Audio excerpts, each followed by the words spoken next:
All right, so for activity 4, lesson 4, shapes and parameters, this is we're dealing with backgrounds, and we're going to deal with sequencing again, because now what we're going to do is add a background in.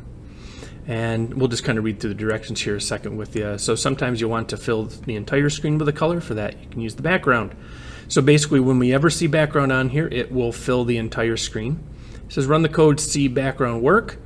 Change the background from yellow to orange. So that's pretty simple. See our background right here. We can do that pretty quickly.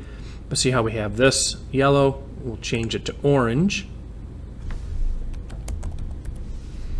And if we did that, oops, might help if I spelled it correctly. There we go. So now our background is orange. We have a blue square.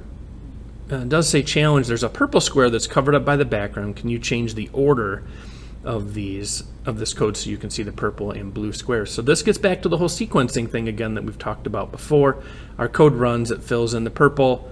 Here's a rectangle, so it made a purple rectangle. However, because I put our background on here, it actually covered that up, and our background is not visible right now.